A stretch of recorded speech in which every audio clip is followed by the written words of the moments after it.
السلام علیکم۔ مولانا جلال الدین کی حکایت ہے کہ ایک دفعہ کا ذکر ہے کہ پہاڑوں کے درمیان ایک بوڑھا شخص رہتا تھا۔ اس نے اپنی ساری زندگی مطالعہ اور غور و فکر میں گزار دی تھی۔ وہ اپنی فہیم و بصیرت کی وجہ سے دور دور تک مشہور تھا۔ دور دور سے اس کے پاس کاروباری لوگ، سیاستدان اور طالب علم آتے تھے۔ وہ بوڑھے آدمی سے اپنی مشکلات بیان کرتے تو وہ ان کو ان کے خوبصورت اور آسان حل بتا دیتا۔ کچھ ایسے لوگ بھی اس کے پاس آتے جو کہ اس علم اور فلسفیات کے پوچھتے تھے۔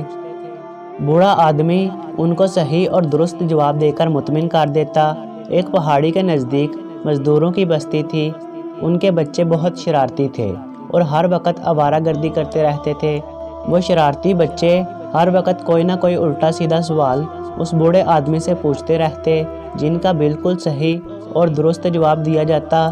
ایک دن بچوں نے مل کر بوڑھے کو تنگ کرنے کے لیے ایک سوال سوچا کہ بوڑھا اس سوال کا جواب نہیں دے سکے گا۔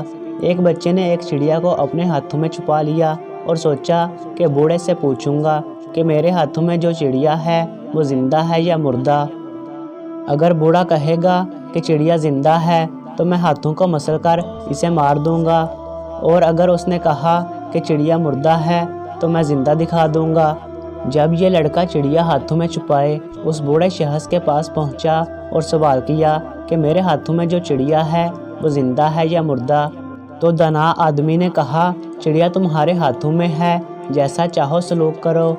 بالکل ہماری زندگی کا مستقبل بھی ہمارے ہاتھوں میں ہے۔